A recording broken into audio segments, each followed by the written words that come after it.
Adelina və danışan düymələr. Adelina bir gün evdə nənəsinin köhnə tikiş qutusunu tapdı. Qutunu açdı. İçindən saplar, iynələr çıxdı və birdən pırr deyə səs gəldi. İki balaca düymə hoppanıb masanın üstünə düşdü. Biri mavi idi, biri qırmızı. Adelina gözlərini böyütdü. Ay Allah, düymə qaçır. Mavi düymə tık-tık edib dedi.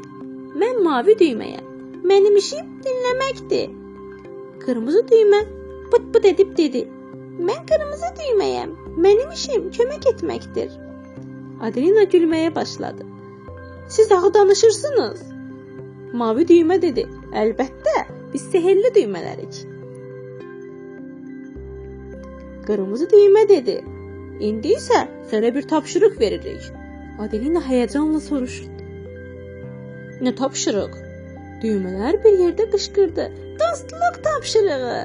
Birdən uş səsi ilə bərabər otaq fırlandı və Adelina bir anda özünü məktəbin dəhlizində gördü.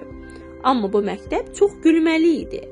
Zəng səsi ding dong, yox, miau deyirdi. Adelina təəccübləndi. Bu nə məktəbdir belə? Mavi düymə Adelinaya dedi.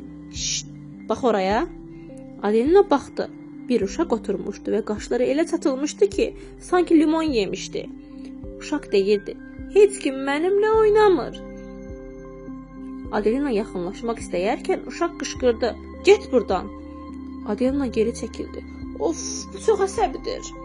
Mavi düymə dedi, indi mənim vaxtımdır. Tık!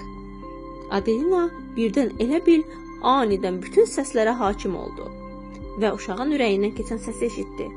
Mən əsəbi deyiləm, sadəcə utanıram. Adelina gülümsədi və dedi, sən utanırsan?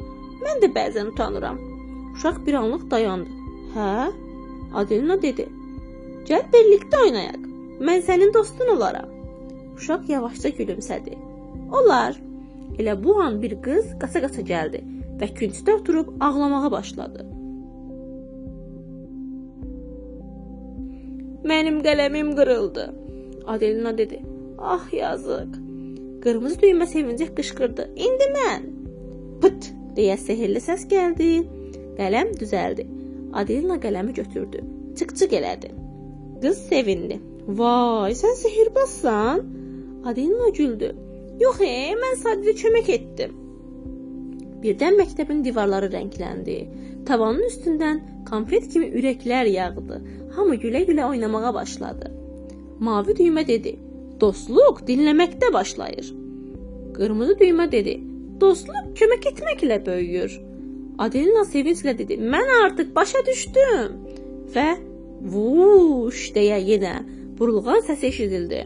Adelina yenə evində idi, amma düymələr masanın üstündə dayanmışdı. Adelina onları əlinə götürüb dedi, dostluq üçün sehir lazım deyil, sadəcə cəsarət lazımdır. Müəllif Səbinə Dəniz.